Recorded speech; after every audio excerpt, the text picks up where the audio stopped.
Hi, welcome to BRAMstrology, where you are now taking steps to becoming your rare, authentically mastered self using the language of the stars. My name is Brandon, and today we are going to be diving into the astrological analysis of Russ the rapper. So, before I get into that, first of all, if you are new to astrology, welcome. This is mainly what I do here on this channel. If you haven't already, obviously make sure to subscribe. You know how all this YouTube algorithm, all that stuff works, like do all the things. But also, if you're interested, in the description box below, there's a bunch of information there. I've linked all of my social medias, all those sorts of things. If you're interested throughout the course of this video, you can check down there. Also, in the description box below is going to be all the timestamps that will tell you exactly what I kind of speak about in each section, so I can kind of have a breakdown of that. And I have plenty of other videos of other celebrities and other people in the public eye that I have done videos about. So feel free to check out those playlists in there, and just do the things, just do the things, the internet, YouTube things. You know how this, like I said, you know how this works. Like, this is no surprise to you to hear this in the beginning of the video. Anywho, so the reason I want to do Russ's chart is actually I was introduced to him about 2014, 2015 or so, and his energy and his sort of way of speaking was so unique to me and so resonant, and I really, really enjoyed the way that he just presented himself, and just the energy that he had around him just felt really, really interesting to me. And I remember in that time, I had looked at his chart very briefly, and I hadn't really taken the time to really sit with it. And now I've wanted to really do more of these astrological analyses, whatever, English is weird. And I wanted to dive back into his chart because I realized he's doing a lot of things recently, which is really, really impactful, very, very positive. And I just listened to one of his interviews about manifestation. It's in the description box below as well, so you can check that out. And it was very, very insightful, and the things that he's doing and things that he's done is very much a walking testament to what he's preaching, which I think is really, really positive. And I wanted to take a look back at his chart and do a whole reading just to really, really break down where that really comes from. So when I had first looked at his chart, I remember there wasn't a birth time then, and it was difficult to find that. And now, since it's been many, many years, apparently there is some sort of birth time on the internet. I don't know how accurate it is, but it looks to be around like 11 a.m. or so. I don't know how the internet got this information. I have no clue, but the point is, it's there. And so I kind of calculated a little bit of his chart with that. I don't know how accurate this is, so I won't be able to go into like extreme detail. Granted, I typically don't with these astrological analyses of the celebrities because of the meaning to keep, the anonymity and keep, some privacy of their lives, just because I don't want to get into their stuff too deeply, because that's not mine to always do or even do in that way, because they're not really asking, you know what I mean? But there are going to be specific things I'm going to talk about. Like I said, the description box has those timestamps for those things. But let's just kind of pull up his chart here right now. So, bing. There it is. So let's kind of go through these placements. So he has his sun in Libra. He has his moon in Libra. The projected ascendant that he has is Scorpio. Then he has his Mercury in Libra, he has his Venus in Scorpio, he has his Mars in Cancer, Jupiter in Virgo, Saturn in Aquarius, retrograde, Uranus in Capricorn, Neptune retrograde in Capricorn, and then Pluto in Scorpio. So all the degrees of that, the degrees are not going to really change, at least of the planetary bodies. Obviously, if this is an accurate birth time or not, that ascendant might change. But the things that I first found really interesting were, of course, this sun-moon conjunction, right? So that is in itself a massive thing to even have in a chart, right? Being born on a lunation, whether it's a new moon or a full moon, is really, really pivotal for the journey that that individual is going to have. So when a sun and moon are conjunct and you're born under a new moon, in this example, you're gonna have a life, literally it's going to be new. It's going to be a life of a lot of new experiences, a lot of fresh things, a lot of starting of things, a lot of sort of like a sense of naivety, in a sense, where there's a little bit of like childish sort of approaches to things, not immature, but just sort of like that, like childish wonder in a sense. And with the new moon lunation, because of that, the overall lifespan of the native is going to have experiences that are going to be new to them. They're going to be growing to them. It's great, right? They're going to have really, really impactful and positive things throughout the course of their life that are going to really help them grow pretty quickly with that, because everything's new to a new moon person, right? And it's a really nice energy to come in on. With the full moon, that's a whole different thing. I've done a couple videos on celebrities that have full moon things. I know Shawn Mendes does, and I know Cardi B does. I don't know if I've done Cardi B yet, but if I have, they're in the description box as well. But I know for sure Shawn Mendes is born on a full moon. So I've talked about that in other videos. But point is, so the sun-moon conjunction, so the sun is how you get your, like what you want out of life, how you want to be seen, right? And then the moon is what you need to reach that sun. The moon is your emotional nature. The moon is your sort of your inner world, in a sense. And with the sun and moon together, because of that sun being in the external world and the moon being the internal world, there is sometimes that kind of overlay that can happen, where there's a little bit of the public and private life kind of a little bit out there. Granted, we'll talk about that a little bit more later in the video, but with that energy in general, it's really compatible because the moon is like, hey, I need this emotional stuff. I need, to have some sort of balance in my life. It's Libra, right? And the sun is like, okay, so do I. I want that. So it really, really helps balance this person out and make anyone that has, a new moon, for the most part, be able to go through those things. So the thing that's interesting with that, when the sun and moon are conjunct, for the most part, I mean, we're going to look at the aspects and stuff a little bit.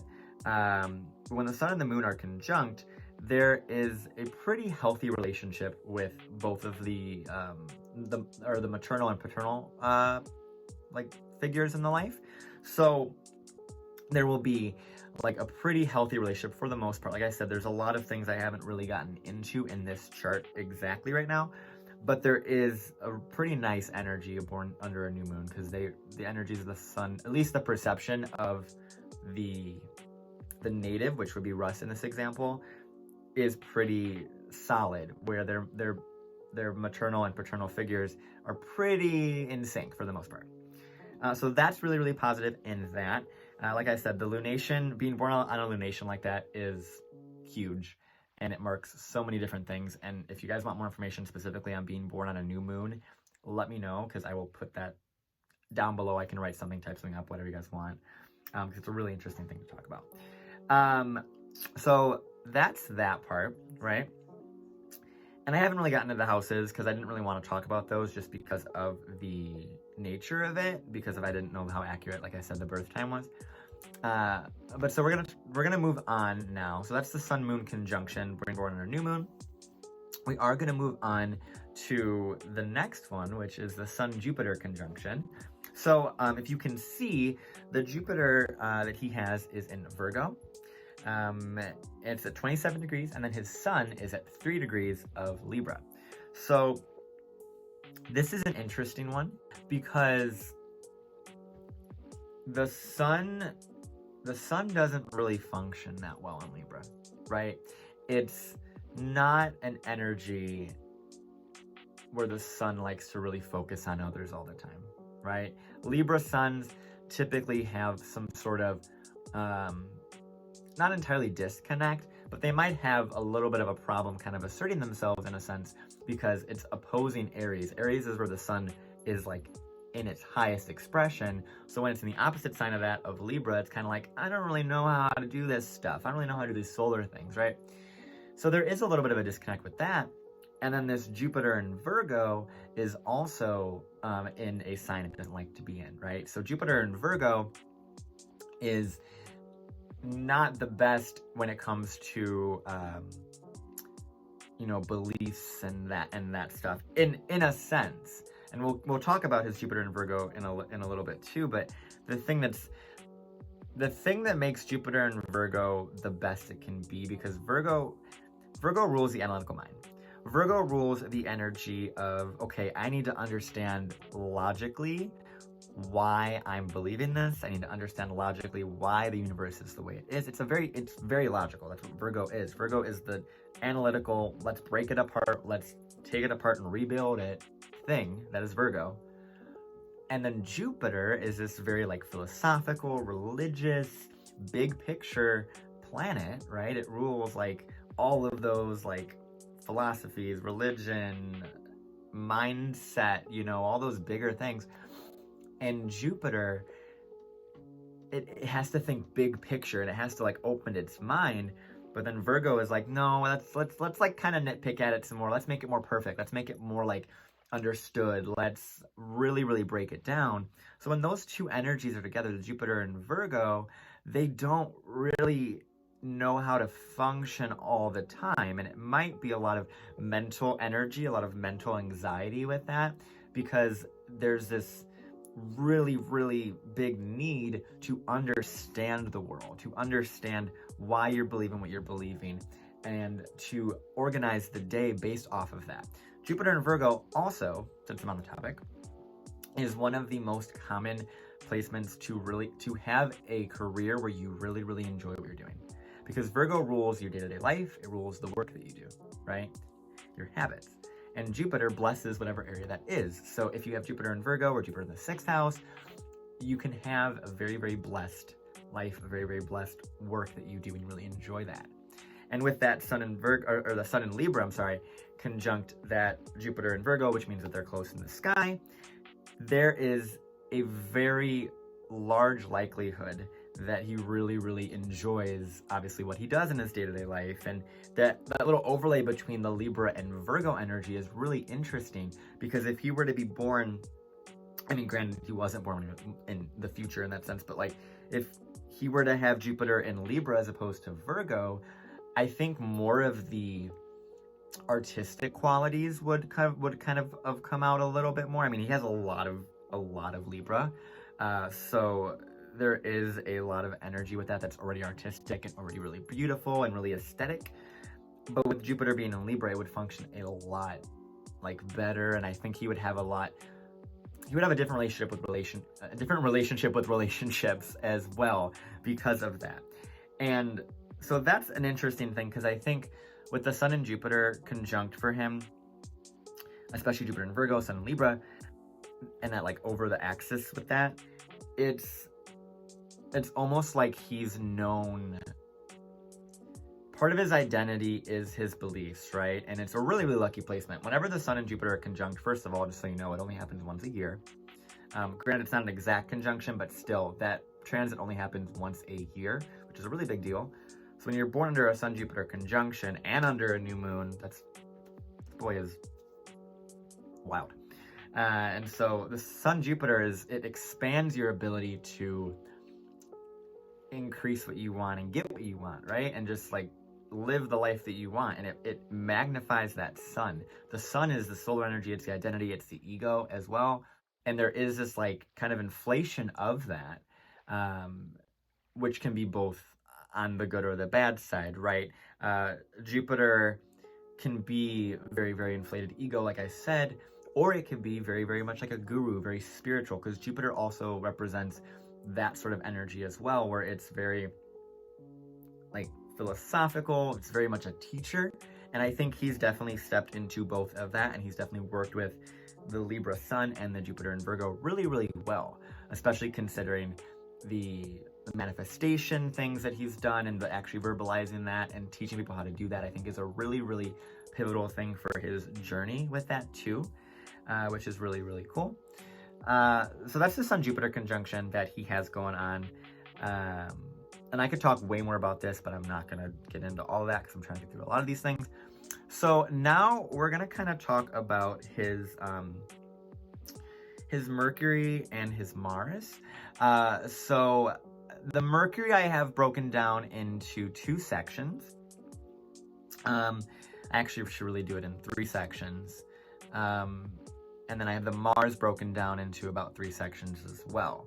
Just because I want to kind of really speak about each of them pretty intensely, just because he is very much a mercurial Martian person, just kind of like what I've noticed. I mean, Mercury and Mars together typically signifies rap, like Mars in Gemini, Mars in Virgo, Mercury in Aries, Mercury in Scorpio. Those are typically what I think of the archetype of like rappers and rap, and that sort of like really good at like just spitting rhymes and just like really able to speak really well, because it's so fast and it's so articulate and it's beautiful. So the first thing I kind of want to talk about, which is going to be very brief, is the Mercury conjunct the moon and the sun. So Mercury is actually conjunct his both of those luminaries, which is the moon and the sun. So what I spoke about earlier in the sun and moon portion, with the Mercury conjuncting that, it's almost like he's meant to communicate. He's meant to communicate how he's feeling. He's meant to communicate his identity. So when Mercury and the sun are together or close, which they pretty much always are, because Mercury doesn't go that far from the sun, but it's pretty common to have a sun-Mercury conjunction. But when it's that and a new moon, and the moon's kind of there, it shows me that there was a emotional aspect to it, and the need to communicate for a relief of that emotional sort of stuff. Because Mercury's how you communicate. Mercury's your mind, right? And the moon is your emotional needs, your emotional nature. And when those 2 planets come together, it's like they merge, right? A conjunction is a merging of energies.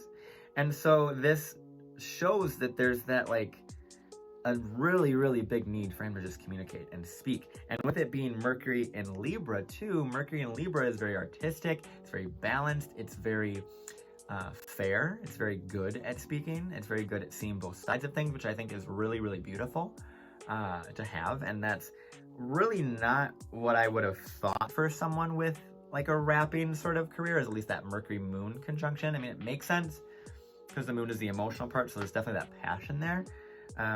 But I don't typically see all the time a lot of Mercury in Libras. I mean, it can happen, but it's just interesting. And so with that, we also have, because Mercury is Libra is a Venus-ruled sign. And so with Mercury being in a Venus-ruled sign, Venus is the planet as well as Jupiter.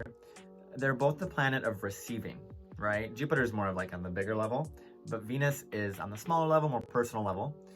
And so this Mercury Libra that he has, the Mercury Libra really brings a lot of things to him, because Mercury is associated with Venus in this example, with Mercury Libra. And so there's a lot of like relational sort of things that he just kind of received through communicating, because he has a lot of really good relational energy. A lot of people want to relate to him, a lot of people want to connect with him, and he has a lot of really good speaking ability. Very aware of other people's feelings, because he has that moon in Libra, that sun in Libra, that Mercury in Libra, and he's able to communicate with people in a way that makes them feel seen, makes them feel heard. And I think that really comes across in his music, but it also comes across in just like listening to him speak and just listening to him talk in interviews and things like that. So that's really interesting about that. So that's the Mercury conjunct the moon and the sun. And so then now I want to talk about Mercury squaring Uranus and Neptune.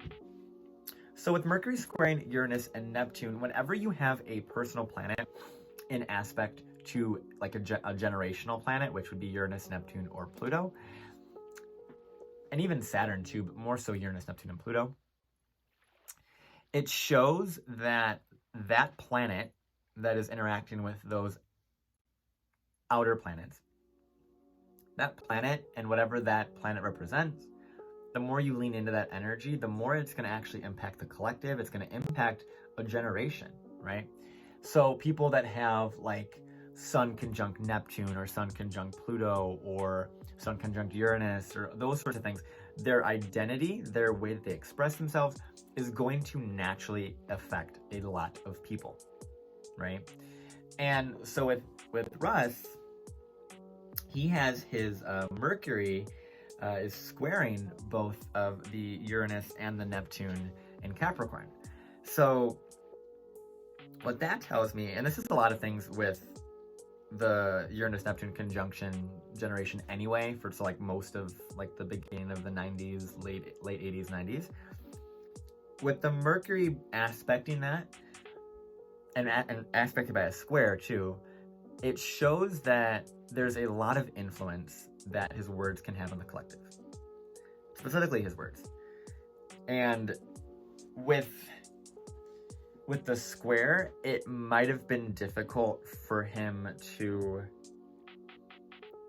communicate it well, or communicate it in a way that made sense to everyone else. Because with Mercury Uranus, there's a very, very like sudden inspiration, almost like lightning to the mind, where you're like, I have to get up and I have to talk about this right now.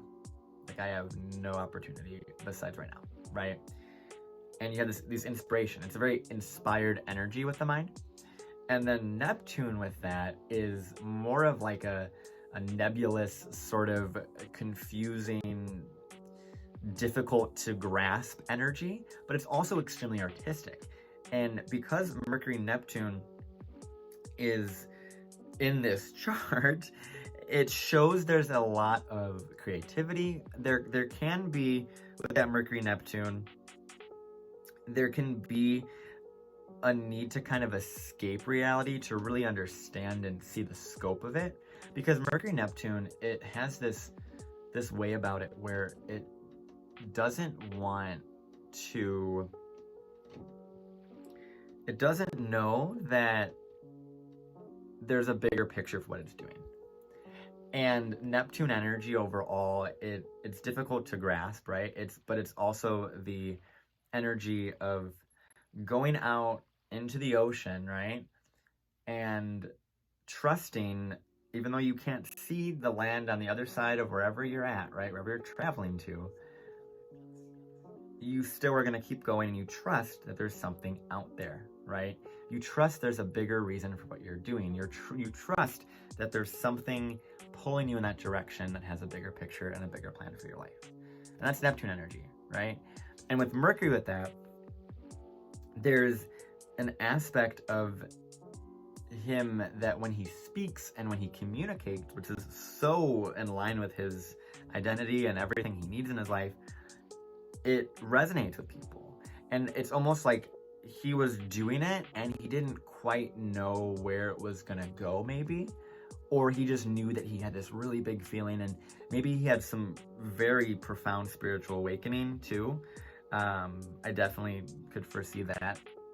Some spiritual awakening, some very drastic sort of change, maybe some sort of like coming to God moment sort of thing, something like that, where he just felt the expansiveness of the universe, or some sort of experience that he had in his mind and his perception that opened his ability to communicate better, to rap better, to be more artistic. And it's something that the more he communicates about it, the more it's accepted, and the more it affects a lot more people, and it affects and allows people to feel like they're not alone in those experiences that he may have had. And that's what the beauty of music, right?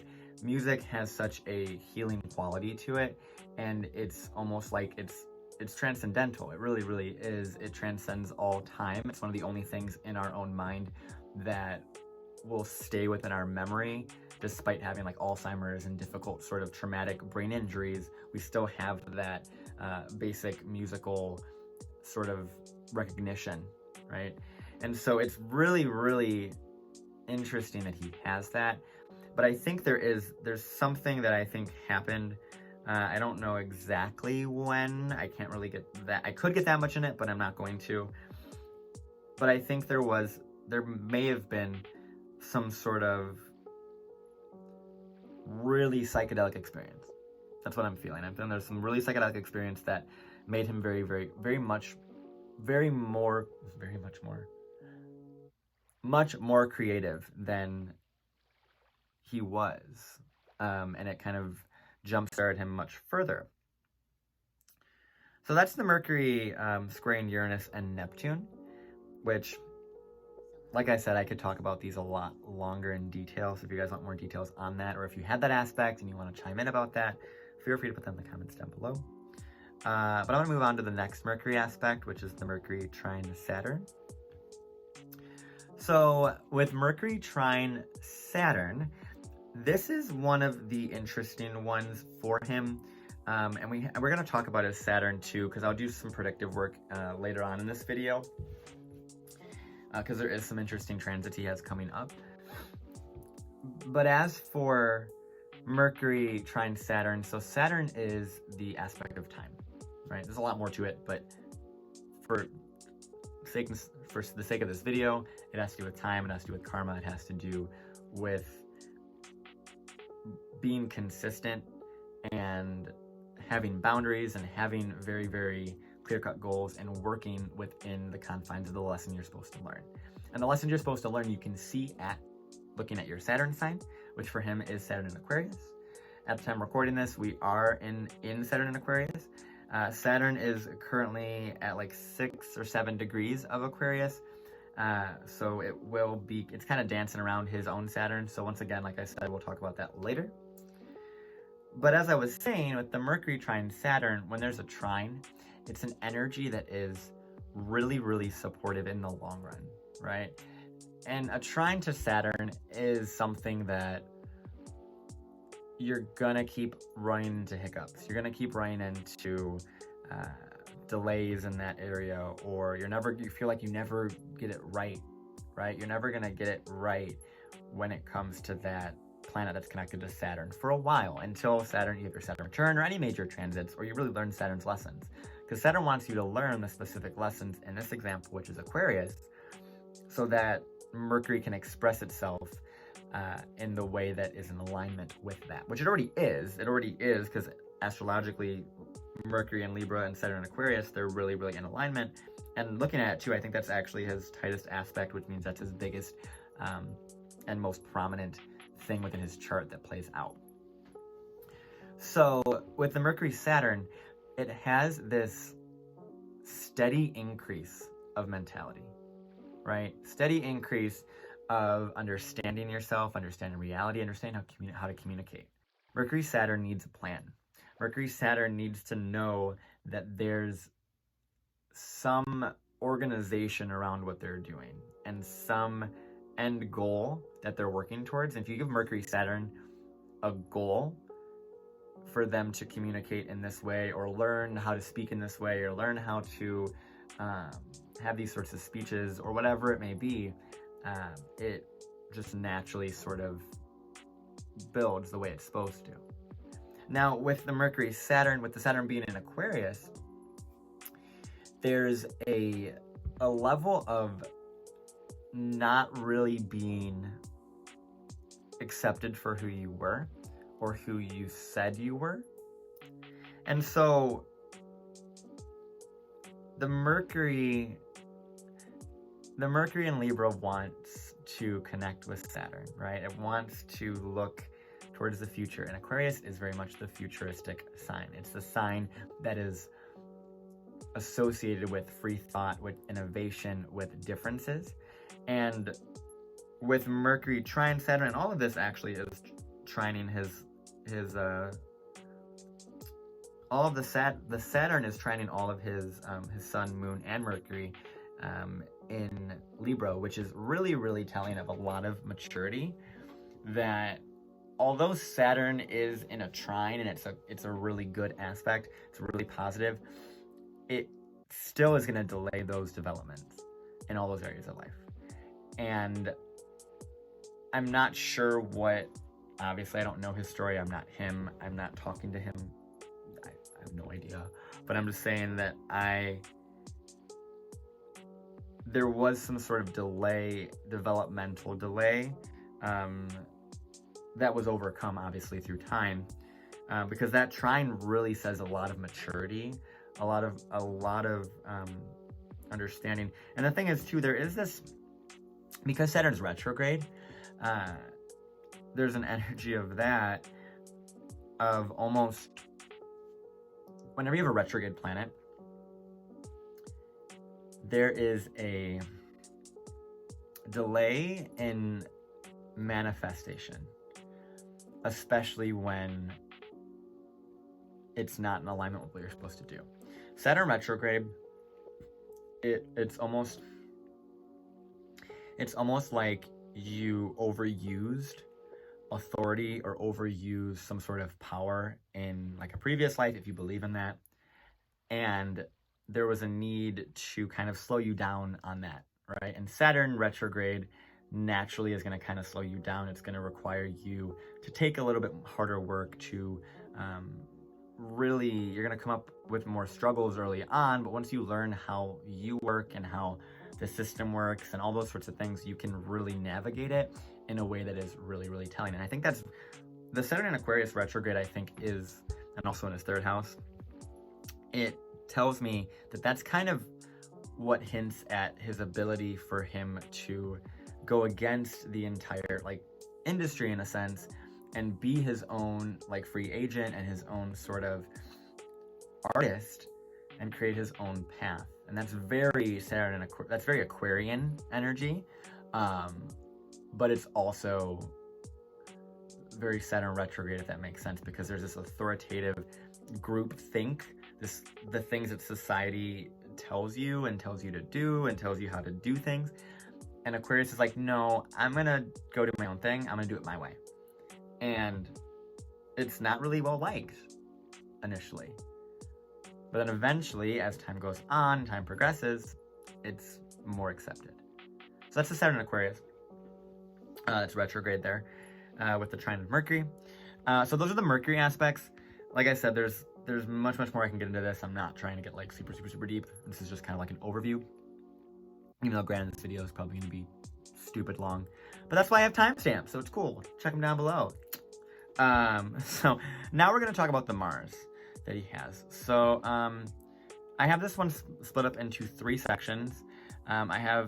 So the first section we're going to talk about is the Mars in Cancer squaring his Libra stellium. The stellium is what I talked about with the Sun, Moon, and Mercury in Libra. So it's the stellium. It's when there's a bunch of energy kind of focused in the same sign or house. So his Mars is in Cancer, right? And the reason I want to talk about Mars is because he has a very Martian quality to him. He has a very action-based energy, very masculine, you know? There's a lot of masculine and mercurial energy that he has going on.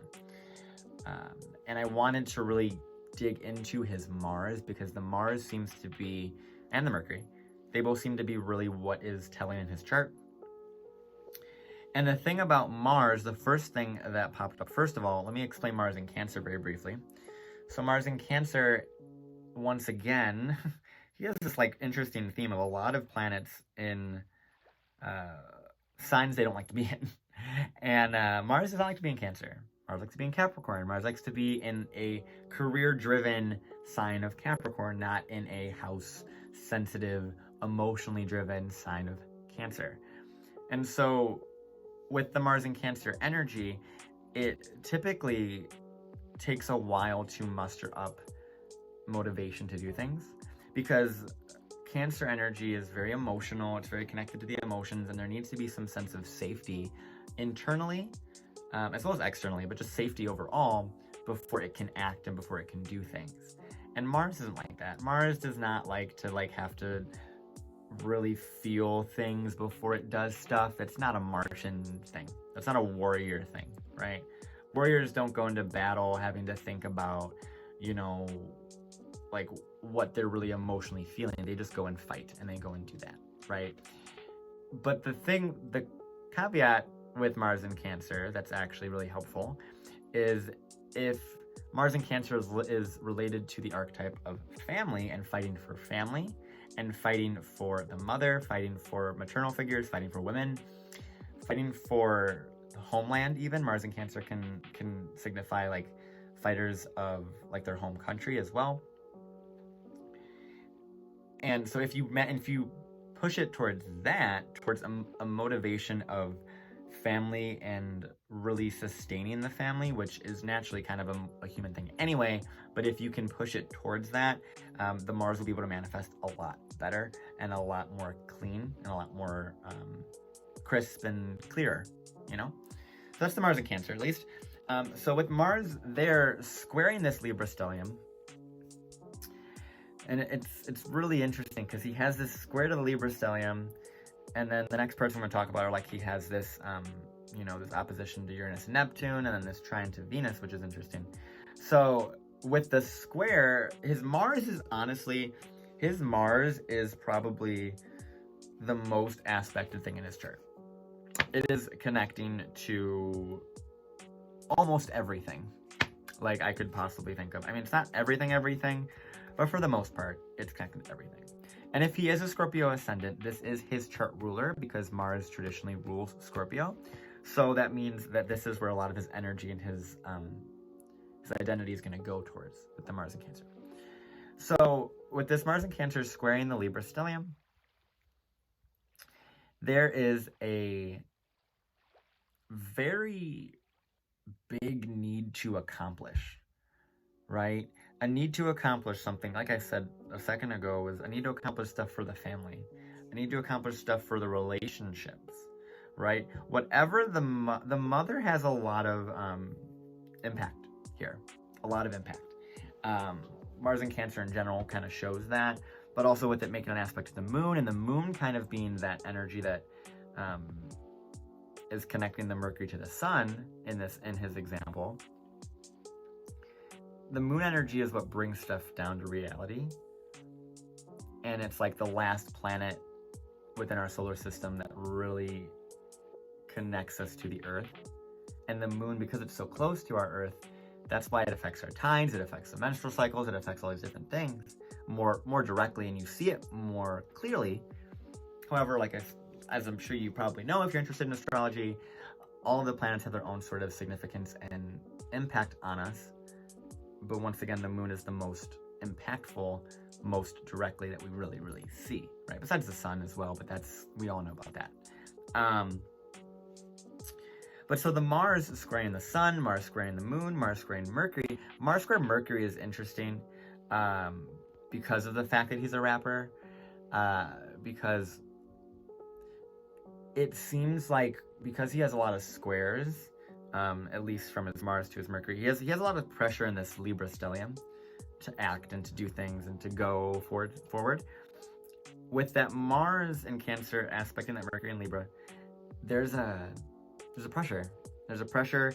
There's anger. There's a need to express, even more so. Like this is like a lot of what he's been speaking about, been preaching about. All those things is really speaking about what you're feeling and letting it out and just letting those feelings flow. And it's almost like with his Mercury, if he weren't to speak, like if he had a more difficultly aspected Mercury, I would be a little bit more concerned. I mean, the square to Mars is there is anger, there is a predisposition to pretty impulsive verbal sort of stuff and impulsively saying stuff and starting arguments and kind of having some sort of like sharp tongue in a sense, which can also once again relate to rapping. So that's interesting with that. But also because Mars in Cancer, it is connected to feelings, it's connected to emotions, it's connected to other people's stuff. So he's very in tune with other people's feelings, and he knows how to speak in a way that is going to get them to act and get him to act and make everyone feel safe and at home and feel like a family. Because that's what Mars in Cancer is supposed to do, as well as this moon in Libra too. The moon in Libra definitely does help that too. So there's that. He has, with the Mars in Cancer too, we're going to actually move on to talk about the Mars in Cancer trining his Venus, because I'm trying to make this video not super long, even though it is super long, but we'll get there. So his Mars in Cancer is trining his Venus in Scorpio. So these planets are, once again, like I've been saying, not in the best signs. Mars in Cancer does not like to be there. Venus in Scorpio does not like to be there. And because of that, these planets are gonna represent themselves, and the planets are going to express themselves in a way that is foreign to how that planet wants to act. And the good thing about Mars trine Venus, the really good thing, whether it's no matter where it's at, even though yes, there is these difficult constellations that these planets are in, with the Mars trine Venus, it tells me that there is a really nice flow to what you receive, which is Venus, and how you go after it, which is Mars. So there's a very nice flow to those things within his chart that state that what he attracts and what he brings into his life, which Venus in Scorpio is a little sus in the sense of like what it brings in, just because Venus in Scorpio can bring in pretty transformative, secretive sort of things through ulterior motives, because Venus in Scorpio can be a little bit manipulative for its own sake, but on the lighter side of Venus in Scorpio, after it goes through those dark things and dark experiences in relationships and in their own values, it can really transform them and make them very, very pivotal. And it can be a very transformative energy, not just for the individual, which is Russ in this example, but also all the relationships that this person has. And so it's a really interesting energy to have these two going on, because the Venus in Scorpio brings stuff in sometimes potentially a darker way, and that doesn't have to mean that it's done by him, because Venus is just naturally what you kind of bring in anyway. You don't really act on it. It's what the universe just brings to you. So there could be some sort of darker manifestation that comes into his life, but it definitely is something he's dealt with and or dealing with. And so the Venus, like I said, the Venus Scorpio is a little, it's hard to understand the values of Venus and Scorpio, because Venus and Scorpio can have a lot of connection to power, and connection to power for power's sake. And so wherever Scorpio sits, wherever you have planets in Scorpio, that is a part of your chart that you are going to have to, at one point or another, realize that utilizing that planet, which is Venus in this example, can hurt people very, very deeply. And the recognition of that power that you hold with that Scorpio placement, and being able to really channel it into a way that is deeply transformative for the right reasons, and for healing and helping others, and not for any sort of greed or power or manipulation or control, which is the more lower evolved version of Venus in Scorpio. This is why, like I said, this is why I don't get like super deep into this stuff, because I don't want to get on the too personal level with this chart, because I feel like that's, once again, that's an invasion of privacy. But there's this Venus Scorpio thing that's a little difficult to place. But like I said, because their Venus in Scorpio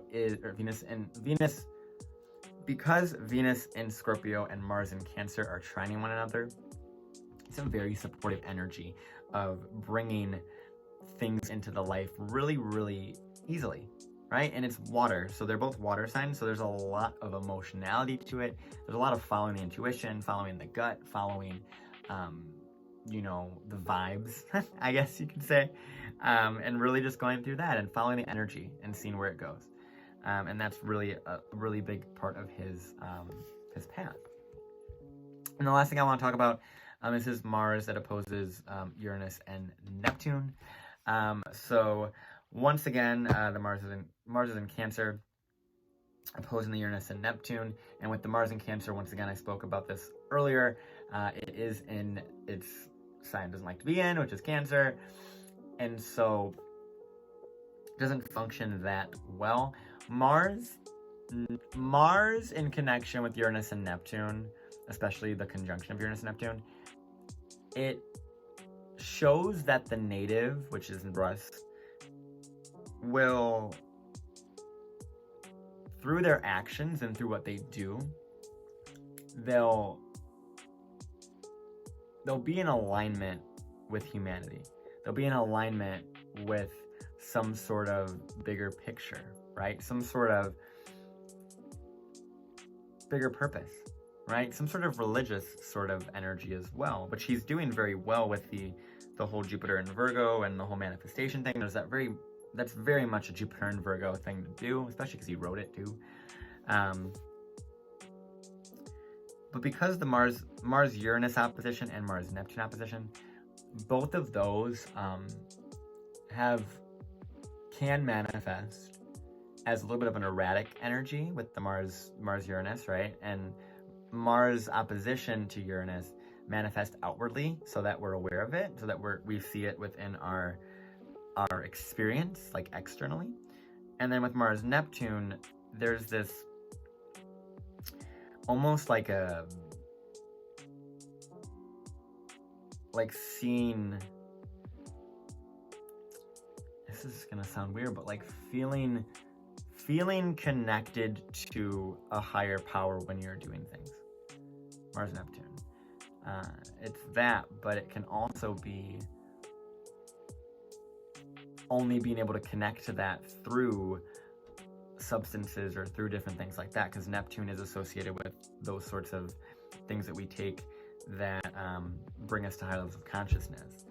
But Neptune also lets you realize that you can do these things without taking substances in that sense, or altering your mind in that way, and meditation, and there's plenty of different ways to go about that. One of my biggest things that I recommend to people that are interested in that is like float tanks, which are really, really therapeutic. You get to relax in them, and it's a sensory deprivation chamber. It's also called that. And you sit there, and it really pretty much just brings you and forces you within yourself, which is really, really helpful and really healing for a lot of people. And I've definitely had very positive experiences with that.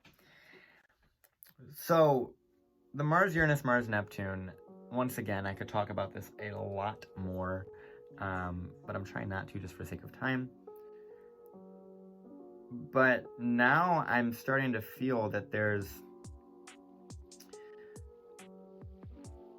almost this sort of disconnect with what he's doing, because I think what he's doing is for a higher purpose or for a bigger picture. I'm not sure if it is because of, it has to do with his family that's connecting him to these things. His family is the one that is connecting him to his purpose, connecting him to his path, and has pushed him in that way. And the maternal energy is really what's motivated a lot of this. And the maternal energy also is put within the identity, not just within the actions that you take and the motivation, but it's part of like the identity. And with a scorpionic ascendant, that's powerful. That's a life of a lot of transformation, life of a lot of ability to see through things. With scorpionic energy, as I was saying, wherever you have Scorpio, you have to recognize that that's an area that you're going to, one, constantly be transforming, two, be disempowered and empowered in time, and three, realize that you can hurt people with that energy and needing to handle that responsibly, handle that power responsibly.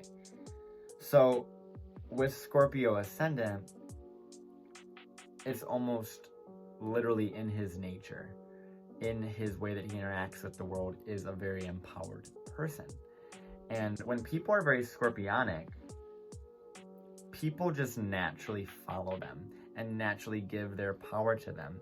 But also, when people are naturally scorpionic, they also will attract very, very empowered people that are on that same wavelength, because your vibe attracts your tribe, you know?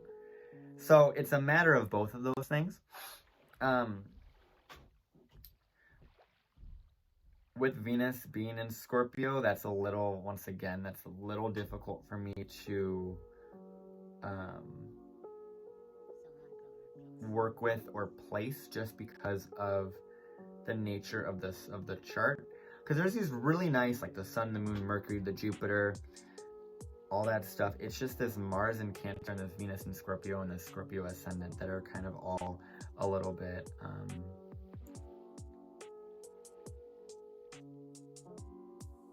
hard for me to pin down. And it's unique. It's unique. And that's something that I wouldn't have expected. I mean, I should have expected it, to be honest. I mean, like I said, he has Saturn in Aquarius, so why would I expect anything else? But yeah, that's really honestly that. I really think that he has a very powerful chart. As I've spoken about, his Mercury is very heavily aspected, and this whole Mercurial Mars energy that he has is really positive and really prominent. It's really prominent. His Mars and Mercury energy are very prominent in his chart, and it's very, very interesting to look at. So this was the whole like astrological analysis portion. I'm gonna do a predictive portion as well here in a moment, just because I want to do that, because I said I would do that earlier in this video. Okay, so we're gonna do the predictive energy of Russ. So we're gonna see what's going on for him in the next year or so, just because I want to get just something spoken about, just because I think we're going through quite an interesting time, and also because he has Saturn in Aquarius and he hasn't hit his exact Saturn return, or he had a taste of it around March of this year, or March, April, May of this year. But I want to really talk about when it does return again for the final time. It takes its final hit. So with Saturn being in Aquarius, I had spoken about this earlier in my Mercury-Saturn portion of this video. But with Saturn being in Aquarius, there's a lot of lessons around social groups, around societal responsibility, about social responsibility, about finding your tribe, finding who you belong with, finding your identity, and standing out for who you are, that's unique from the group, but is also within the group. It's a very, very unique energy. And Saturn loves to be in Aquarius. Saturn actually traditionally rules Aquarius. So currently with this transit, there's a lot of powerful things happening because of that energy in the sky. And so he will be approaching his exact Saturn return pretty soon. I want to say probably in the next couple months. I'm going to put the exact date of his Saturn return that's coming up on the screen now, so you can see that. So that'll be the date that he's going to have his exact Saturn return, which will be more of a real crystallization and real refinement of his identity, of his place in the world, and he's really going to step into his own authority more so than he already has, and really become a lot stronger, a lot more complete. So that's a really big step in that direction. And since we're going to I want to talk about really Saturn and where it's moving within his chart, because it's really interesting. Because if this is the correct ascendant degree, Saturn has yet to square it, which I think is really, really interesting for him. Because Saturn is going to hit his 12-degree Saturn return, right? So that's what I already mentioned. And then it's going to keep going. And then Saturn's eventually going to leave Aquarius in March of 2023. And before it leaves, it's going to hit his ascendant by a square quite often. Because Saturn, I think, goes retrograde around that degree, around like 22, 23, 24, 25 of Aquarius, and it's going to keep bouncing around that thing for a while before it leaves. And so it's going to square that. It's also going to square his Pluto in the 12th house, if this is, once again, if this is correct. So that is a really powerful, transformative energy. That's a lot of fine-tuning of how you're readdressing the world, how you're going about moving forward in life, and your identity, how you're expressing who you really are, right? And so there might be this sort of energy around the end of 2022 for him, and maybe for all of us too, but mainly for him in this example of him really opening up more about some stuff that has happened and really coming out as a different sort of identity. I don't really see anything super, super clear with what that may be, but it is with Pluto on the ascendant and with Saturn squaring that point, it's gonna be a pressure to really stand out even more, and maybe standing out even more may possibly be like speaking out and speaking publicly about something, or really kind of just taking a risk by doing that. And that's kind of what I'm getting around this too. And then Jupiter is also going to be on his IC around that time. So Jupiter is going to move into Pisces. It's going to be on his IC, which is his 4th house cusp. So that is a pretty pivotal time for bringing back a lot of ancestral sort of things. And there might be some airing out of some stuff that didn't want to be aired out, if that makes any sense, or some sort of expansion of the emotional thing. There could there could be some sort of foreign travel. There could be some sort of foreign settlement where he goes and he lives somewhere else. There could be some sort of seclusion. There could be some sort of really going within himself much more to face more of those deeper ancestral sort of family healing, right? Deep soul, like, you know, like this is like feeling like this is my last time here on earth sort of stuff, and really feeling that, like, the need to heal all of that and the need to understand that, because he's a very spiritual person. He's a very, very spiritual person. And I'm sure if he was watching this, he would know what I'm talking about with that, where there's that, like, that deep need to just go deeper and further to really heal more, and really have a very complete soul, if that makes any sense. So there's that going on. And then also, more things. The nodes are going to be moving into his 1st and 7th house axis. Not for that long. They're already in the axis right now, with the south node being in his 7th house.